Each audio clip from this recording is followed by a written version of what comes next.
Welcome to episode number 169 of the Northern Miner Podcast. My name is Adrian Pocobelli, and welcome to another episode. I am online editor for the Northern Miner. I also help take care of social media, and I also help host this podcast. And another interesting show, we are going deep into the land of nickel, and we are going to talk to Paulo Castellari, who is CEO of Atlantic Nickel and Appian Capital Brazil. Our acting editor-in-chief, Trish Saywell, has an interview with him, and they have just sold their first nickel concentrate from their Santa Rita project in Brazil. Santa Rita is one of the largest open-pit nickel sulfide mines in the world. It was placed on care and maintenance in 2015. Mirabela Nickel operated the mine for 6 years before it shut down due to low nickel prices and high costs. So we're going to discuss more on this later, but you're going to get a real boots-on-the-ground perspective of what it's like to ramp up a nickel mine. So stay tuned for that. And also, the Canadian Mining Hall of Fame took place last week, and it looks like it was a very successful night. Northern Miner Group publisher Anthony Vaccaro was the MC, or Master of Ceremonies, and he was looking very sharp, and the early reviews are quite good. So we're going to have some audio on the podcast in the next week or two, so stay tuned for that. Check out the Canadian Mining Hall of Fame on Twitter if you want to see a ton of photos of the event. If you're looking for their Twitter handle, it's at CDNMHF, or what you might think of as at Canadian Mining Hall of Fame. So it's at CDNMHF.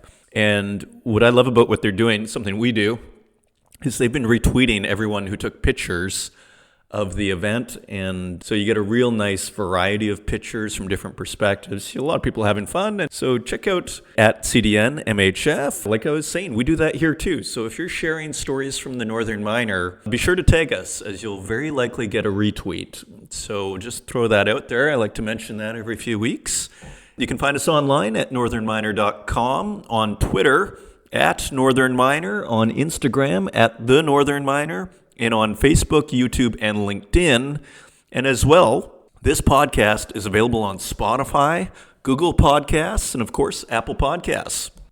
And what a year for news so far. Here we go, turning to the website, we have a really interesting headline. Ecuador court allows public referendums on mining projects. This is from Cecilia Jamasmi, and she's out of mining.com, our sister publication. And she is saying that a local Ecuadorian newspaper called El Comercio is reporting that Ecuador's constitutional court has ruled that communities have the right to hold public referendums on whether or not to allow a mining project to go forward. The fresh verdict, El Comercio reported, concluded that there was no clear and express prohibition in the country's constitution against undertaking popular votes about mining. It also noted that citizens are guaranteed participation in deciding socioeconomic matters, particularly when they have a clear effect on the environment. So you see this environmental pressure is coming from all sides. It's coming from the ESG investment side. It's coming from the political side. Yeah, mining companies in the 21st century in 2020 completely have to have their ESG house in order, I think, because it seems like it's story after story. I don't know if it's cascading or snowballing. I don't know if I'd go that far. Constant might be an overstatement, but they're pretty regular. Let's put it that way. Continuing, the legal challenge communities face now is to frame a referendum's question in a legitimate way. The resolution represents a victory for the southern province of Azuay, which is once again asking to make mining permits subject to popular approval. The area hosts several projects, including INV Metals' Loma Larga Gold, Silver, and Copper project, and SolGold's Charug project. Finally, Ecuador has gained ground as a mining investment destination in the past 2 years, but opposition to the extraction of the country's resources could thwart the government's plan to attract $3.7 billion in mining investments over the next 2 years. That's significantly higher than the $270 million it received in 2018. So here we go. Ecuador continues to make interesting headlines here. They have the Los Cities of Gold project. They have the Fruta del Norte project. If you remember, Kinross got rid of it because they felt like they couldn't work with the government. Then Lundin Gold took it over. And they've actually been doing quite well. And actually, let's just turn to our Fruta del Norte story. We have a fast news item here. Fruta del Norte ramp up on track, says Lundin Gold. And this is by Trish Saywell. Lundin Gold has reported that the ramp up of its Fruta del Norte gold mine and plant is on schedule and within budget. The mine, Ecuador's first large-scale gold mine, produced 28,678 ounces of gold last year. Based on an update to its mine plan, life of mine all-in sustaining costs are now expected at a mere $621 per ounce, up slightly from its prior estimate of $583 per ounce. The increase is primarily driven by revised metal price assumptions, leading to increased royalties and production taxes. Just a final note on this, the company expects to declare commercial production at Fruta del Norte in the second quarter. Underground development rates are in line with the company's plan, and construction was 99.2% complete at the end of the year. The paste plant is expected to be finished in the second quarter, so the Fruta del Norte underground mine is expected to produce 300,000 ounces of gold annually for 15 years. You can read more about it on thenorthernminer.com. So Lundin Gold has taken that project, and it's amazing sometimes what just fresh blood does, and just new people, new relationships, and all of a sudden everything turns around. Yes, that's Lundin Gold, also in Ecuador. And we have another story regarding courts in Latin America. Chile's top court backs Barrick in Pascua-Lama water case. Also by Cecilia Jamasmi, who's doing an awesome job on this whole ESG front. I think she's covering it nicely. And I don't even know if she's trying to cover it specifically or if these are just the news stories and they're all turning into these ESG stories. So it's quite interesting. Chile's Supreme Court handed another small victory to Barrick Gold after rejecting an appeal by a local indigenous community asking for a revision of the water quality baseline in the area where the company's halted Pascua-Lama gold-silver project is located. Now, for those who aren't familiar with Pascua-Lama, it is on the border of Chile and Argentina, and it's a massive project that Barrick owns, but it's been riddled with environmental concern. And the fact that it's in two countries is problematic for it. I think they were talking about maybe they just do one side. And it's worth going to the website. You can see some of the images of Pascua-Lama. Put a search in it and you'll see a lot of beautiful images. And it's kind of like just this massive, you just see these mountains and it's just like probably a huge deposit of gold. Let's continue here. The ruling confirms previous official reports determining that the Estrecho River's surface water quality had varied substantially in relation to what was originally projected in Pascua-Lama's environmental qualification resolution due to natural phenomenon. La Tercera newspaper reported, while the decision discards the Diaguita Pate community allegations of pollution, it doesn't pave the way for Barrick to reopen the long-stalled project, which has been shuttered since 2013. At that time, a court ordered the gold giant to halt construction over environmental concerns. Barrick shelved the project, straddling the border with Argentina later that year, citing massive cost overruns and nosediving metal prices. One other little detail on this, Pascua-Lama is facing additional legal challenges. Barrick is still waiting for a decision on its request for an environmental court to reverse a permanent closure order from Chile's environmental regulators, SMA. The original mine plan for Pascua-Lama, which required a capital outlay in excess of $8 billion, contemplated an open pit operation that would have had an effect on 3 small glaciers in the Chilean side of the Andes. It also involved major construction in the area and huge waste dumps. In 2016, Barrick began a, quote, drastic revision of the project and agreed to pay $140 million US to resolve a US class action lawsuit that accused it of distorting facts related to the controversial project. Shortly after, Barrick abandoned the idea of an open pit at the site, saying it plans to mine underground instead.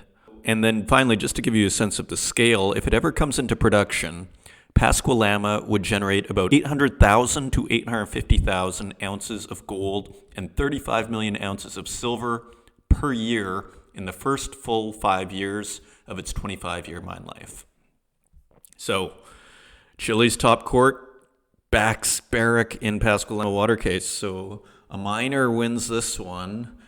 And we're not done with these environmental concern stories. We actually have a huge one out of Australia. Siemens to go ahead with Aussie coal mine contract despite pressure.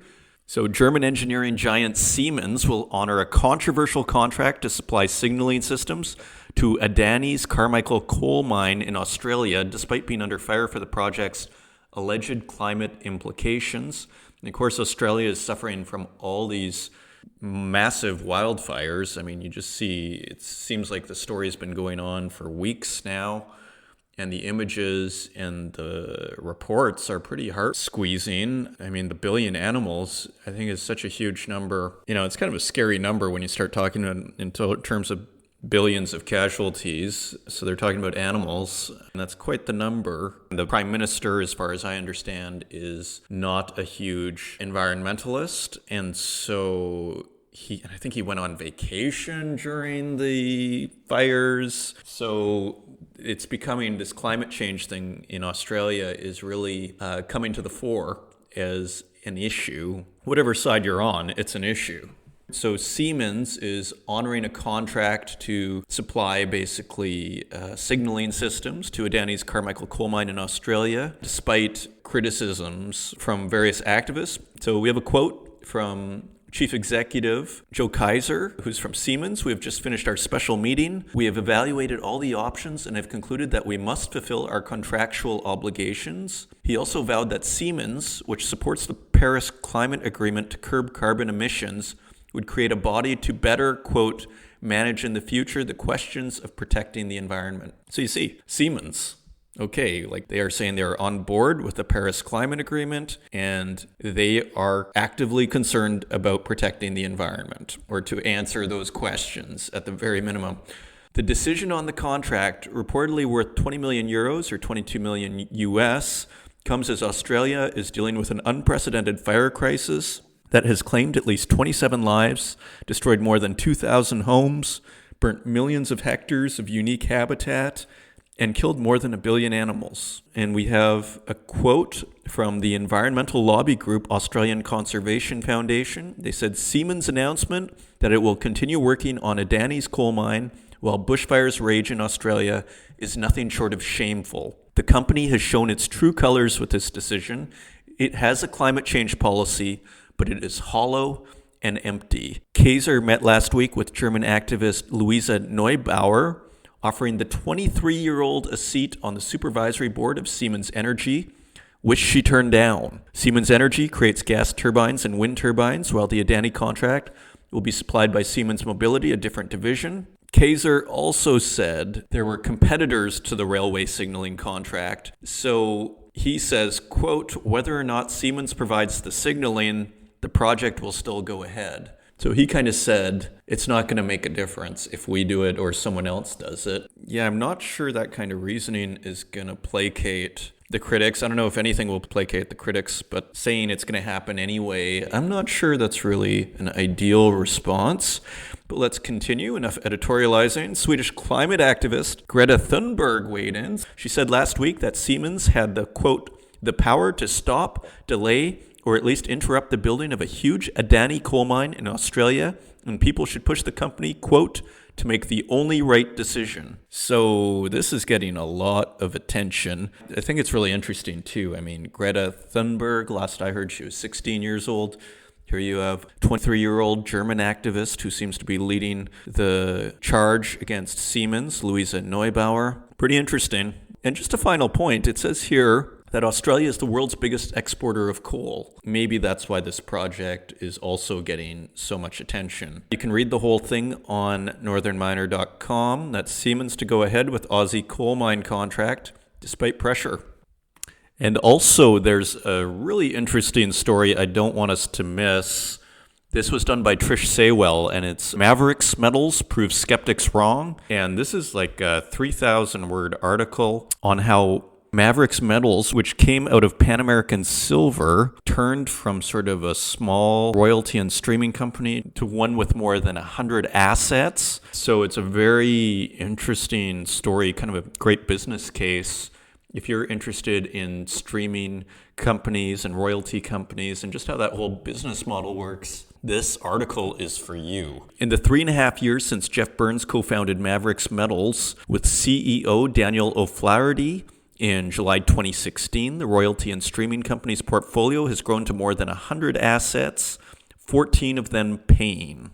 In 2018, Maverix posted net income of $3.5 million on record revenues of $34 million from 20,886 attributable gold equivalent ounces sold, and is on track to meet its 2019 guidance of between 22,000 and 24,500 attributable gold equivalent ounces sold. And it says here its largest shareholders are Newmont, that owns 25.1%, Pan American Silver, which owns 23.1%, and Kinross Gold, which owns 9.4% of the company. So it's got some pretty big, important companies that are investing in Maverix. And I'll just read a little bit of background here. Again, it's a massive article. The kind of thing that the Northern Miner really does best, which is this kind of in-depth on, smaller royalty and streaming company. Where are you going to get this other than this website? So I'm just going to read a few paragraphs here. Burns was president and CEO of Pan American Silver from May 2004 until December 2015.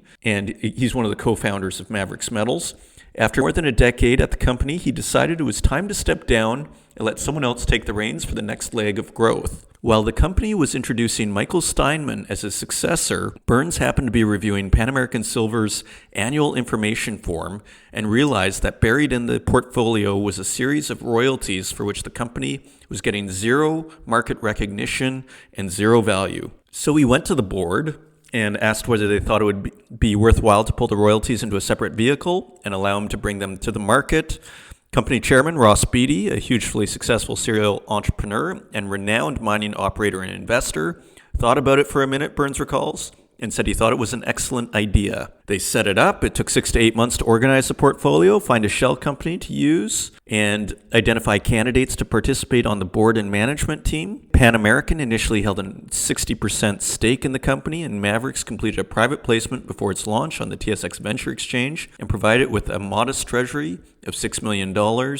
And it says here, right out of the gates, 2 of the 13 royalty streams Maverix acquired from Pan American were cash flowing, contributing the modest sum of 1,500 gold equivalent ounces a year, enough to keep the lights on and the company going. Anyways, so it goes on here that they got Fortuna Silver Mines was one of those streams, and then eventually they brought on Goldfields, because it looks like a lot of companies have these almost orphaned royalty streams that maybe aren't worth that much, so they don't really get any recognition for it. And I think what Maverix is doing, from what I gather from this article, is they're kind of compiling and putting all of these not so valuable, or you might even say assets with unrecognized value from all of these companies, and putting it together and then creating a valuable company which is focused purely on streaming. So it's an interesting niche. They're not going for the huge royalties. They're sort of going for these mid-range to even smaller project or royalties. So very interesting. So they brought on Goldfields, who had a similarly sized portfolio, and they got a stream from Silvercorp, which is on their Silvertip mine in British Columbia, and this is now owned by Coeur Mining. It also acquired 2 royalties from Auramet. These are associated with Alio Gold. It also got a royalty owned by RNC Minerals. It's got a 2% NSR on Endeavour Mining's Karma Mine in Burkina Faso. And Newmont was sitting on a portfolio of 50 royalties that had been created within the company since it had spun out of Franco-Nevada a little more than a decade earlier. Quote, Newmont reached out to us because they had noted what Pan American and Goldfields had done and how their initial investment had increased substantially in value, Burns says. Quote, they decided they were going to do some sort of transaction to harvest value from their portfolio, and they thought we might be a logical partner to talk to. So a fascinating article, really, about the nature of the mining business and the whole financing royalty stream company business model, which has been just incredibly successful for a lot of companies, preeminently for Franco-Nevada. Yeah, I think the key to it, though, is they're not going for the large kills. They're sort of going for the mid-sized to smaller stuff that maybe don't move the needle enough for Franco-Nevada. Like, that's my general impression of their strategy. Go small. And you'll see it in this article. They talk about that. That's available on northernminer.com. And also, I'm not going to go into the stories, but we have a couple of M&A stories. I mean, 2019 was such a huge year for M&A.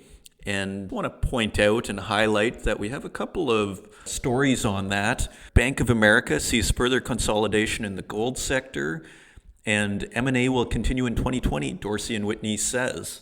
So there is a sense that this hot streak in M&A will continue. That is all available on northernminer.com. And with that, let's turn to metal prices.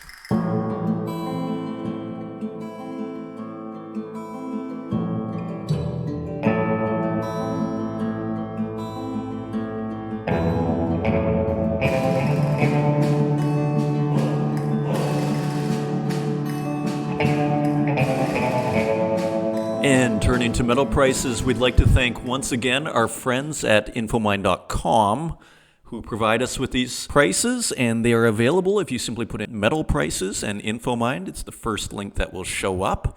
And on January 14th, gold is at $1,544.89.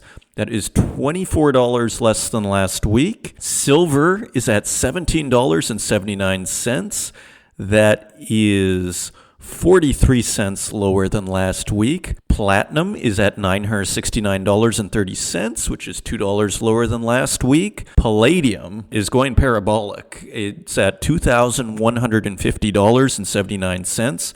That's $108 higher than last week. You're getting $100 a week almost the last 2 weeks. So up $108. On January 10th, copper is at $2.79, which is 3 cents higher. Aluminum is unchanged at 80 cents.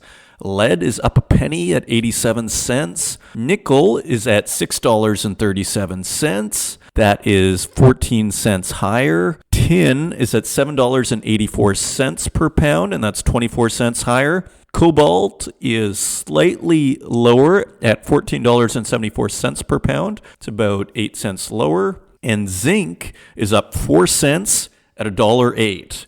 And those are your metal prices.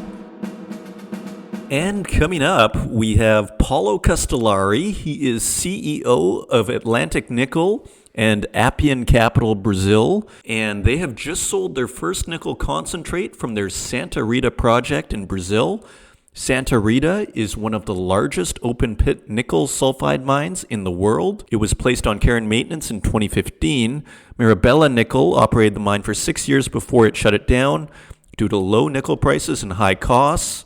Today, the asset is owned by private equity firm Appian Capital and their subsidiary Atlantic Nickel, which has refurbished and restarted the operation and produced 11,000 dry metric tons since blasting resumed in July 2019. The plant is expected to produce between 13,000 and 15,000 tons nickel equivalent before the end of 2020. The interview is coming right up. If you want to read more about this, we have a story on it as well. Atlantic Nickel sells first nickel concentrate from Santa Rita in Brazil. That's on the website. Otherwise, enjoy the interview, and we will see you on the other side.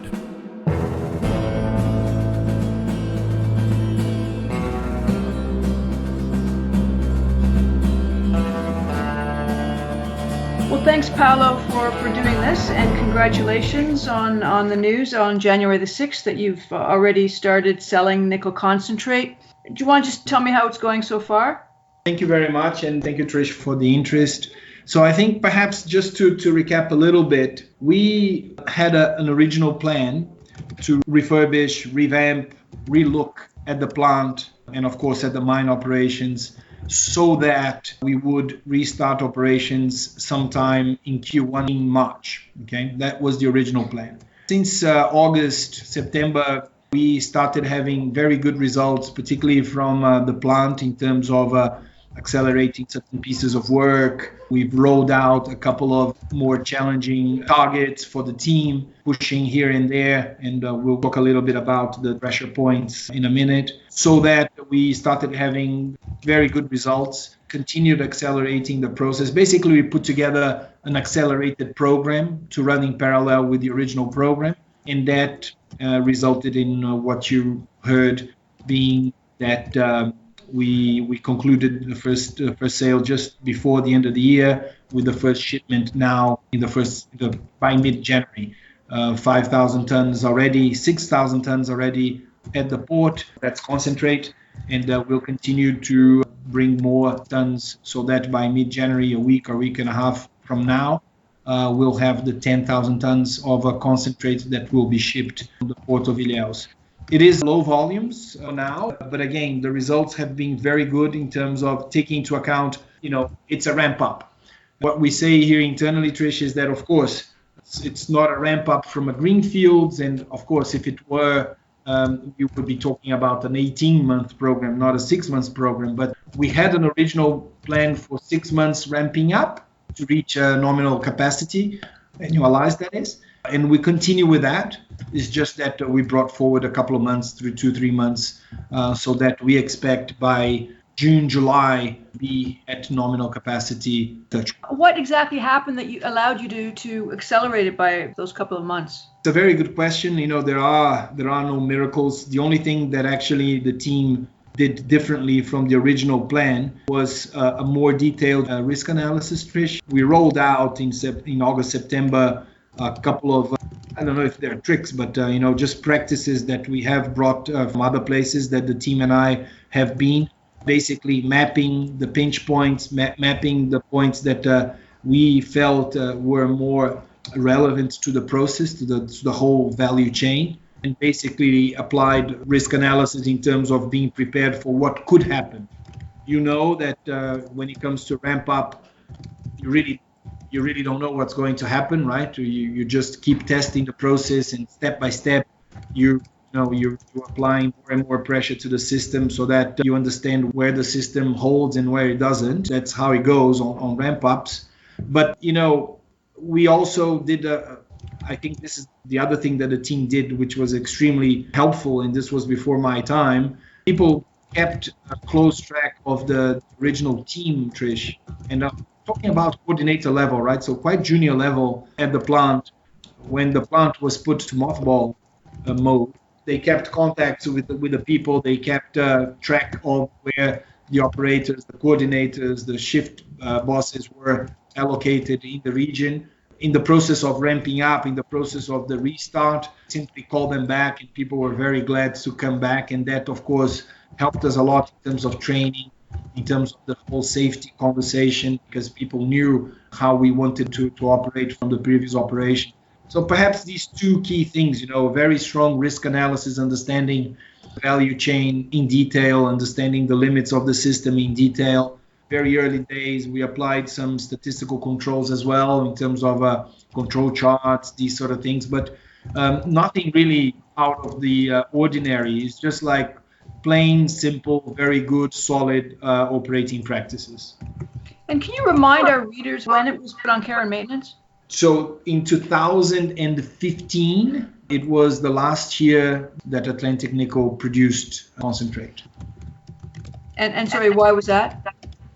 Well, basically, there were 2 or 3 things that led the management at the time to put that in care and maintenance. One of the beauties of Atlantic Nickel is that a lot of investment was made in the infrastructure. We have more than $1 billion invested in the plant infrastructure. I mean, it's a world-class arrangement that we have over there. And that was done in a time that the nickel prices were very, very favorable. The whole operating strategy that was adopted by the management team then was a strategy of high volume, moving a lot of material, dealing with big trucks. There were 777s there, the big mining trucks that all contributed to a quite heavy cost structure. As you know, prices collapsed, and I'm talking about the days that prices were at $55,000 a ton, $50,000 a ton. I mean, really, peak prices. Prices collapsed, as you know, and on the top of that, the company, right, Mirabela at the time, had a couple of unfavorable commercial arrangements that really contributed further to the decision of mothballing. But basically, with the decline, with nickel prices, taking into account the cost structure and the arrangements that Mirabela had at the time, the operation just wasn't economic anymore. When you're talking about the arrangements Mirabela had at the time, are you talking about can you be more specific? No, I can't, unfortunately I can't. Okay. But it's basically commercial terms that were very punitive to them. Okay, so you breathed new life into this asset. What's your plan for this year? For this year, the key thing now is to really work hard on the ramp up in a safe way. The next 6 months, it's going to be that. It's going to be focusing on ramping up operations to something around anything between 13 and 1,600 tons of nickel equivalent per month as from July, adding up to anything between 13 and 15,000 tons of nickel equivalent by the end of the year, Trish. So ramping up something around 50%. In the first quarter, we plan to be between 40 and 60% of nominal capacity. Then we raise to anything between 50 and 70. Then we reach again anything between 70 and 90. And then towards Q4, we expect to be at nominal capacity. So the first quarter, you want to be between 40 and 60% of nominal capacity. Then in the second quarter, between 50 and 70%. Third quarter, between 70% and 90%. Precisely. Okay. And obviously, to reach those numbers, we expect a couple of months to be slightly above, slightly below, of course, depending on the plans for grades and all that sort of stuff. But the plan is to finish the year between 13 and 15,000 tons of nickel. And obviously you're coming on stream at a really great time for nickel and nickel demand.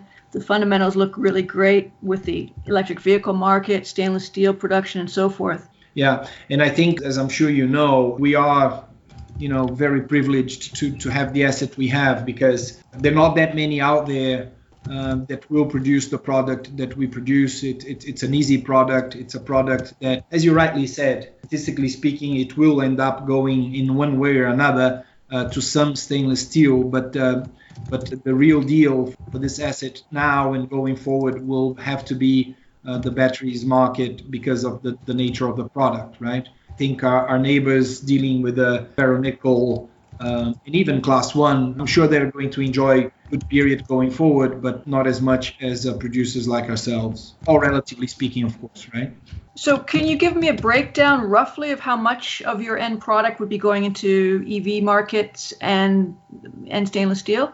Trish, it's very hard to say, because basically, necessarily, our product will end up in the hands of smelters, okay?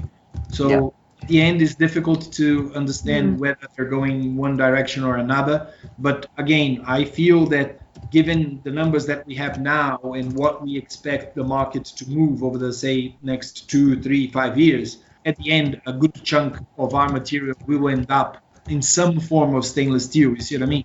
Because sell to the smelters will then process the material, and then the material will follow the value chain. But right. As I said, like other producers, we have the ability and the flexibility to have the right product that indeed, I wouldn't be surprised in the short term, an end user, be it a battery producer, be even a car producer, would be interested in being involved in an asset like ours. Now, Appian owns the company, is that correct? Yes, 100%. 100%. Yes. How did that relationship come about? We're very fortunate. We have a small management team based here in Brazil, Trish, dealing with 2 assets held by Appian. Appian holds other assets around the world. The 2 assets that are here in Brazil are managed by myself and a small team that is based here in Belo Horizonte. We're talking about half a dozen people that look after these 2 assets. The thinking is very simple. We're doing everything we can to help the assets stand on their feet, so that at the right time they can get to the end, to the right owner, right, to take the asset forward. And what we've done, it was really your first question actually, right? What the team has done in accelerating the ramp up, bringing new operating practices, understanding potential in terms of upside, and extending the life of the mine, extending reserves, resources. This is exactly what myself and many of us have been doing for the last 20 years, and this is what we can do to the asset. And then from that point onwards, we have a strong team on the ground at the asset level that will take the asset forward. Okay. And what's the end goal? Well, if I understand your question, I mean, the end goal is to bring this operation, and when it comes to Atlantic, right, to bring this operation to capacity, to firm up the upside potential. I think you are aware that we have delineated reserves that will be enough for some 9 years with the current open pit. And then we are firming up, and studies will be finalized towards at the end of Q1. The studies will be firming up resources that will take the mine beyond these 8-9 years that I mentioned to you. Very probably with an underground exploitation, but also with good potential with satellite open pits as well. So the end goal is really in the very short term to bring this operation to nominal capacity, find whichever business improvement opportunities are there. We have a small team that looks at exactly that, just business opportunities improvement. So really just sweating the assets to the maximum, finding improvements in the different nodes of the system. That's step one. Step two is to firm up the upside potential and continue to work on protecting our competitive cost positioning, which I think you are aware that we sit well within the second quartile of the cost curve. And being nickel is a very volatile market. I completely agree with you that the prospects for the industry are probably better than never before, at least in my knowledge. But it's quite a volatile market, so we need to be protected always in terms of the cost side. So your main offtake partner is Trafigura. We have also in the press release, we shared with everyone that we have agreed on an offtake and financing facility with Trafigura. That is an important milestone for us. Our strategy when it comes to supplying the product is it's simple but very solid. We have targeted different markets geographically in terms of geography, and we have also targeted different periods, right? So that we have a portfolio that is flexible enough in terms of different locations and different tenors of contracts, right?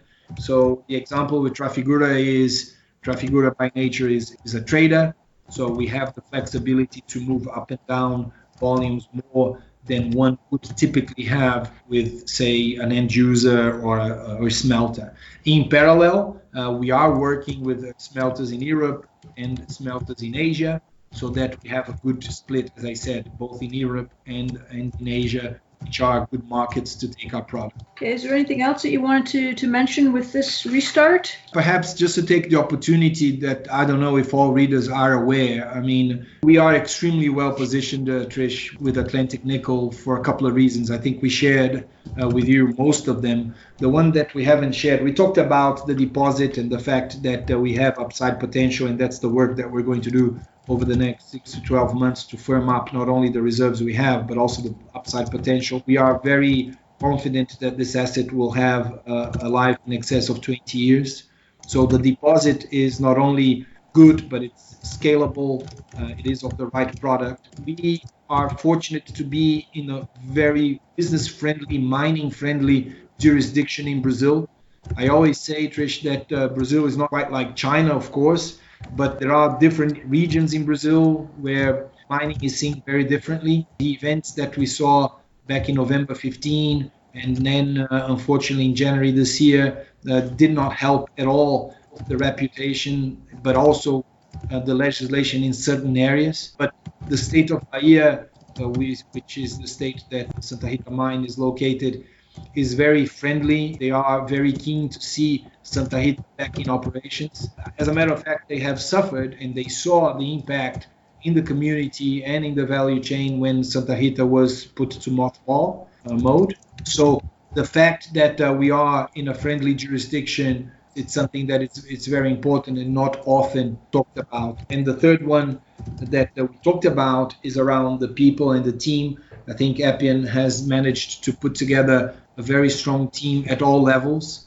You start with the advisory team, then with the technical team sitting in London, a very experienced team, the people that are here in Brazil that have 15, 20 years experience on the ground in Brazil, and then finally at the asset level. So looking at the asset, size, quality, scalability, then the location, the product, and the people, we have a very good package. Thank you so much for your time.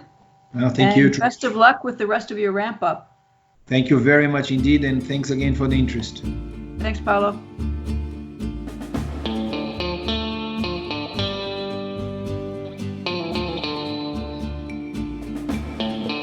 And I hope you enjoyed that interview with Atlantic Nickel CEO Paulo Castellari. Next week, we're going to have the Mining Hall of Fame highlights. I'm going to dig into the audio this week. We're going to see what we find there, but I think there's going to be all sorts of great stuff there, so we may turn an episode or two dedicated to the Canadian Mining Hall of Fame. Let's see. Feel free to share this online. You can email it to your friends, or you can leave us a review in the Apple Podcast directory.